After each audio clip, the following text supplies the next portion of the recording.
పేద వర్గాల కోసం, అందులో కాపు వర్గం కూడా ఉన్నారు కదండి. కాపుల్లో పేదలు ఆ పథకాలన్నీ పొందుతూనే ఉన్నారు. అది కాక కాపు కార్పొరేషన్, కాపుల్ని మోసం చేసింది ఎవరు? ఒకసారి పవన్ కళ్యాణ్ గారు మీరు చెప్పండి, ఎవరండి మోసం చేసింది? కాపులకి రిజర్వేషన్స్ అని చెప్పి పెద్ద మోసం చేసి తర్వాత చేతులు ఎత్తేసి వెళ్ళిపోయినటువంటి చంద్రబాబు నాయుడు. కానీ అది మనం చేయలేము, అది మన చేతిలో లేదు, అది సెంట్రల్ గవర్నమెంట్ పైగా దానికి మళ్ళీ మార్చాల్సి ఉంటుంది అని చెప్పినటువంటి వ్యక్తి, ఇంత నిజాయితీగా చెప్పిన వ్యక్తి ఏమో జగన్మోహన్ రెడ్డి గారు. అయినా సరే కాపు సంఘాన్ని ఆదుకోవాలని కార్పొరేషన్కి అధిక శాతం ఈ టైంలో 500 కోట్లు కూడా ఇవ్వలేదు. జగన్ గారు వచ్చాక 5,000 కోట్ల రూపాయలు వాళ్ళకి అందించారు.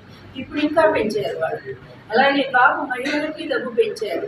ఇన్ని విధాల ప్రతి కుటుంబంలో కూడా జగన్ వల్ల మంచి జరుగుతుంది కదండి. మరి అలాగే వాలంటీర్ వ్యవస్థ పెట్టి ప్రతి కుటుంబానికి కూడా మేలు చేస్తే అవ్వాతాతలు 66 లక్షల మంది లబ్ధిదారులే ఈ రాష్ట్రంలో పెన్షన్దారులు ఉన్నారు కదా. వాళ్ళందరూ వృద్ధులు, అంగవైకల్యం ఉన్నటువంటి వ్యక్తులు కదా. మానవత్వం ఉన్న మనం మన తల్లిని, మన అమ్మమ్మని వీళ్ళని మనం ఎంత ప్రేమగా చూసుకుంటామండి. మరి అలాగ మానవత్వం లేనటువంటి చంద్రబాబు నాయుడు వాలంటీర్ వ్యవస్థ మీద పిచ్చి పిచ్చిగా మాట్లాడితే మీరు కూడా అతనికి సపోర్ట్ చేస్తే ఇంకా హీనంగా మాట్లాడతారు. ఏం పవన్ కళ్యాణ్ గారు, మీ ఆలోచన ఏమైపోయిందండి? మీ సొంత ఆలోచన మీకు లేదా? ఒక పక్క వాలంటీర్ వ్యవస్థ లేనందువల్ల ఎంతమందికి చనిపోయారు? 46 మంది రాష్ట్రంలో వృద్ధులు చనిపోయారే ఎండదెబ్బకి. దీని మీద పశ్చాత్తాపం లేదా? దీనికి కారణం చంద్రబాబు కదా. అతని కుటుంబం లాంటి నిమ్మగడ్డ రమేష్ వల్ల కదా ఇంత జరిగింది. దానికి కనీసం పశ్చాత్తాపం ప్రకటించరా పవన్ కళ్యాణ్ గారు? ఇంకా దాన్ని కూడా జగన్ మీద వేసి మీరు నిందిస్తూ ఉన్నారే. అసలు ఎక్కడ ఏమైపోయిందో మీ తండ్రి గారు, తల్లి గారు ఇచ్చిన సంస్కారం బాబు. మీరు ఒక్కసారి మీ అన్నగారంటే మా అందరికీ ఎంతో గౌరవం. చిరంజీవి గారు మేము కుటుంబంలో చాలా సన్నిహం. నాన్నగారు చనిపోయినప్పుడు నేను వచ్చాను, మీ ఇంటికి వచ్చి పరామర్శించి వచ్చాను. అంతగా రఘురామయ్య గారు మాకు ఇంకా మా కుటుంబానికి సన్నిహితులు. అలాంటి మీరు అంత మంచి కుటుంబంలో పుట్టి ఇటువంటి నీచుడు పక్కన చేరారండి బాబు అని చెప్పి మేము బాధపడుతున్నామయ్యా. మీరు ఇక్కడ పోటీ చేయొద్దని మేము అంటలేదు, పోటీ చెయ్యండి. కానీ చంద్రబాబు నాయుడు ముఖ్యమంత్రిని చేయడం కోసం మీరు పడే తాపత్రయం, వాళ్ళు ఇచ్చినటువంటి ఆస్తినే చదువుతూ ప్రజలకు ఎవరు మేలు చేస్తున్నారు ఆ ముఖ్యమంత్రిని పట్టుకుని నీచమైన వ్యక్తులు. ఆ భాష ఏ భాష?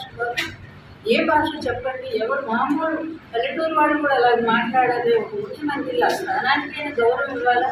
ఆయన సైకో ఎప్పుడయ్యాడో చెప్పండి. సైకో చంద్రబాబు నాయుడా లేకపోతే జగన్మోహన్ రెడ్డి గారా? సైకో అంటే కిల్లరు. సైకో కూడా చిన్న పదం చంద్రబాబు నాయుడు విషయంలో. అతని పరిపాలనలో దాదాపు 2,000 మందిని వైకాపా కార్యకర్తలు హత్య చేయించాడే. ఇంతేందుకు ఇతని మీద హత్యా కేసులు రంగా మొదలుకొని ఎన్నున్నాయండి. ఆఖరి నా భర్త ఎన్టీ రామారావు కూడా ఇతను పరోక్షంగా చంపేశారు. డైరెక్ట్గా పత్రులతో పొడవక్కర్లేదండి. అవమానం చేసి ఆ గుండె ఆగిపోయేటట్టు చేసిన వాడు ఇతను హంతకుడు కాదా? ఇతను చేసినవన్నీ మంచి పనులుగా మీకు ఎలా తోస్తున్నాయండి? ఒక్క మంచి పని ఏదో చెప్పండి పవన్ గారు. మీరు ఒక్క మంచి పని చంద్రబాబు చేసిందంటే చెప్పండి. ఈరోజు ప్రజలు గుర్తించారు జగన్మోహన్ రెడ్డి ఎన్ని మంచి పనులు చేస్తున్నాడో, చంద్రబాబు నాయుడు ఎంత మోసం చేసి రాష్ట్రాన్ని తన కొడుకు లూటీ చేశాడో.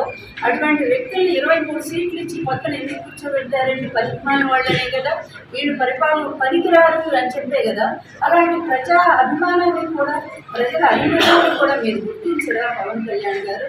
మీరు దయచేసి ఇప్పుడైనా ఒక మనసు పెట్టి ఆలోచించండి. తప్పకుండా మీ పార్టీని నిలబెట్టుకోవడానికి ప్రయత్నించేయండి తప్ప ఈ బానిస బ్రతుకు వద్దండి. అందులో ఇలాంటి నికృష్టులకు మీరు బానిసగా వ్యవహరించడం అంటే అభిమానులు చాలా మంది తట్టుకోలేకపోతున్నారు. అది బాధాకరమైనటువంటి విషయం. ఇక ఈ నియోజకవర్గంలో కూడా కాపు సోదరులు ఒకటే నేను వ్యక్తం చేయదలుచుకున్నాను. కాపు సోదరులారా, దయచేసి మీరు ఆలోచించండి. మంచితనం ఉంది కాపు జాతిలో. అందువల్ల ఈరోజు ఈ అమ్మాయి కూడా కాపుల అమ్మాయే కదా, వాళ్ళ కులం చూసుకున్న ఆ విధంగా పైగా మీరు ఇన్నేళ్ళకి ఎంత సర్వీస్ చేస్తున్నారో లేదా అనేది మీరు చూస్తూ ఉన్నారు. కానీ పవన్ కళ్యాణ్ గారు ఇటువంటి కష్టానికి ఆయన అలవాటు పడలేదు ఎప్పుడూ కూడా. ఆయన ఎక్కడికి రావాలన్నా ఒక స్పెషల్ ఫ్లైట్ హైదరాబాద్ నుంచి రావాలి. హైదరాబాద్ నుంచి స్పెషల్ ఫ్లైట్ వచ్చి అక్కడ అయితే అక్కడి నుంచి మళ్ళీ హెలికాప్టర్ పట్టుకొని ఆయన వస్తారు. ఇంత భోగాలు అనుభవించేటువంటి వ్యక్తి రేపు నియోజకవర్గంలో ఎవరికైనా ఇంట్లో కష్టం వస్తే ఇది వచ్చి నిలబడతారండి? ఆయన వచ్చి అండగా మీకు ఎవరికైనా నిలబడతారా? సోదరులారా, ఆలోచించండి. పిఠాపురం నియోజకవర్గ ప్రజలందరూ కూడా తీసి ఒక్క మనమని ఆలోచించండి. నమస్తే అండి. ఇది వ్యాపారం గురించి కాదు, ఓటు గురించి. ఎన్నికల్లో ఓటు వేయడం మన హక్కు మాత్రమే కాదు, కర్తవ్యం. ఎంతో మంది మహా నేతలు శ్రమించి ప్రాణత్యాగం చేసి ఈ అవకాశాన్ని మనకిప్పించారు. అందరూ ఓటు వేద్దాం, ఎందుకంటే ఓటు హక్కు ఊరికే రాదు. నా ఓటు ఎవరికో తెలుసా? అది సీక్రెట్ అండి.